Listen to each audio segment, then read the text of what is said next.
آپ نے فرمایا میری امت کا سب سے غریب آدمی کون ہے؟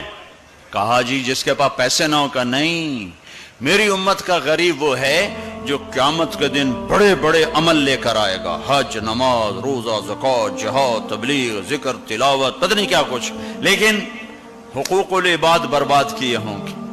کسی کو گالی دی، کسی کو تھپڑ مارا، کسی کی زمین دبائی، کسی کا گھر دبایا، کسی کے خلاف جھوٹا کیس کیا، جھوٹی گواہی دی، نوکر کو مارا، نوکرانی کو مارا. وہ سارے آ جائیں گے، یا اللہ ہمارا حق، کہے گے اتنی نمازیں دے دو، اتنے روزے دے دو، اتنے عمرے دے دو، اتنے حج دے دو، اتنا ذکر دے دو، اتنی تلاوت دے دو. وہ مائنس ہوتے ہوتے ہوتے ہوتے ہوتے وہ زیرو ہو جائے.